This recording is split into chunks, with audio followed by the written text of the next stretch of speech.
میں طاہر القادری صاحب سے مل کر آیا تو فیصل آباد میں نکلا ایک کلینک سے، تو 3-4 نوجوان میرے پاس آ گئے کہ آپ طاہر القادری صاحب سے ملے۔ میں نے کہا کیوں ملے؟ بڑے عالم ہیں اس لیے ملا ہوں۔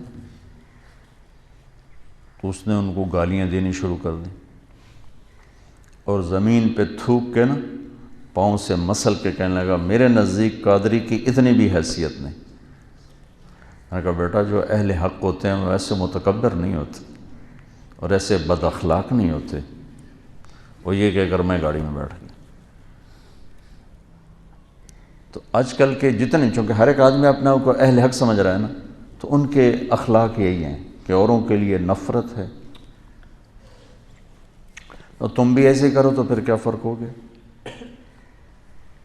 مفتی محمد امین صاحب رحمۃ اللہ علیہ فیصل آباد کے بہت بڑے بریلوی حضرات کے مفتی تھے، ان کا انتقال ہوا تو میں تعزیت کے لیے گیا، ٹائم لیا، تعزیت کے لیے گیا جہاں وہ رہتے تھے، جہاں ان کی تدفین مسجد کے ساتھ ہی انہوں نے تدفین کی۔ انہوں نے مجھے ملنے سے انکار کر دیا، ملے ہی نہیں، باہر ہی نہیں نکلے۔ میں بیٹھا رہا کو 15-20 منٹ، پھر ان کے بیٹے نے کہا جی حضرت کی طبیعت بہت خراب ہے تو وہ نہیں مل سکتے۔ طبیعت خراب نہیں تھی، نفرت تھی، نہیں ملے۔ تو ہم بھی ایسی ہی نفرت پال لیں اور کہتے ہو آپ ہم انبیاء کے وارث ہیں، کس چیز کے وارث؟ لعلک باخع نفسک الا یکونوا مؤمنین۔ یہ جو اللہ کہہ رہا ہے کہ میرے نبی اتنا غم نہ کر کے آپ خود ہلاک ہو جائیں، کس کا غم کھا رہے تھے؟ جو آپ کو پتھر مار رہے تھے، جو آپ کو گالیاں دے رہے تھے، جو آپ کو ساحر کہہ رہے تھے، کذاب کہہ رہے تھے، مجنون کہہ رہے تھے، کیا کچھ کہہ رہے تھے؟ اور کیا کچھ کہہ رہے تھے کہ اللہ نے کہا وَلَقَدْ نَعْلَمُ أَنَّكَ يَضِيقُ صَدْرُكَ بِمَا يَقُولُونَ۔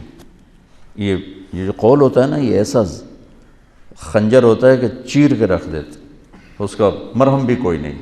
تلوار کی زخم کا تو مرہم ہے، اس کا تو مرہم بھی کوئی نہیں۔ اس لیے اللہ کہہ رہا ہے مجھے پتہ ہے آپ کا سینہ تنگ پڑ جاتا ہے لوگوں کی باتیں سن کے۔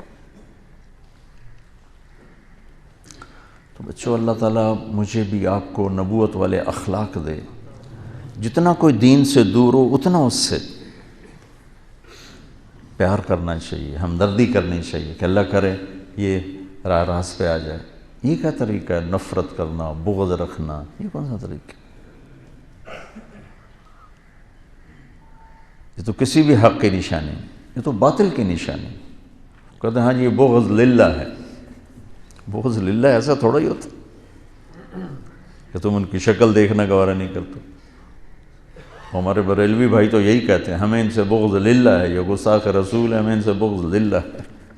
بغض للہ کی مثال ہے حضرت علی کا واقعہ، سبحان اللہ۔ اسلامی تاریخ میں اور بھی ہوں گے،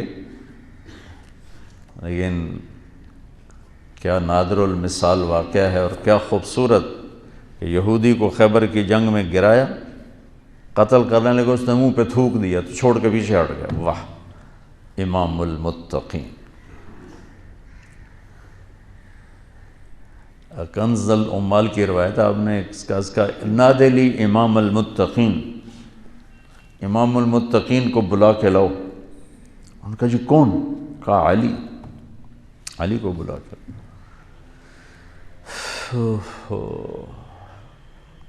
آؤ بھائی دوبارہ لڑیں گے۔ وہ کہنے لگا کیوں چھوڑ دیا؟ میں نے تو تھوکا تھا بھائی تمہیں جلدی میرا قصہ نمٹا دے۔ کہ پہلے میرا غصہ تم پر اللہ کے لیے تھا، تھوکنے کے بعد اپنے لیے ہو گیا، اب حرام ہے تمہیں قتل کرنا۔ یہ بغض للہ ہے۔ تو ایک دوسرے کو سلام کرنا چھوڑ گئے۔ تو بچوں اللہ سے مانگو اللہ تمہیں کھلا سینہ دے، کشادہ سینہ دے، عالی اخلاق دے، حسن سلوک دے، علم کی گہرائی دے، تبلیغ کا پھرنا اور درد دے، تو تم پوری انسانیت کے لیے رحمت بن جاؤ گے۔ کڑکتی دھوپ میں سایہ ہو کے، جھلساتی گرم ہواؤں میں تم بادل ہو کے، خشک ویرانوں کے لیے تم گھنگھور گھٹا ہو کے، اگر یہ چند باتیں اب میری نہیں ہیں، میرے اللہ و میرے رسول کی ہیں، میں تو زبان سے ادا کر رہا ہوں، الفاظ میرے، تو کرو گے نا انشاءاللہ؟ اسی عمر میں سیکھ لو۔